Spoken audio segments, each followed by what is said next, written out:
سلام دخترا. برای زدن بافت های آفریقایی پایه ترین بافت زدن بافت از زیره.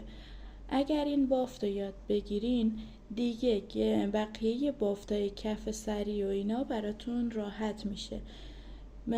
تقسیم بندیتون رو به 3 قسمت مساوی تقسیم میکنیم و همونطور که میبینید 2 تا بغل رو توی 3 تا انگشت قفل میکنیم. ما با این 2 تا انگشت بافت میزنیم.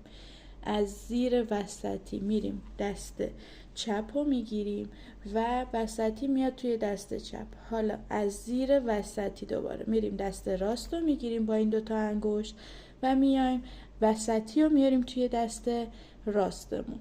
حالا دوباره از زیر این وسطی میریم سمت چپی رو میگیریم و وسطی رو میاریم توی دست چپمون. همینا تا ته ادامه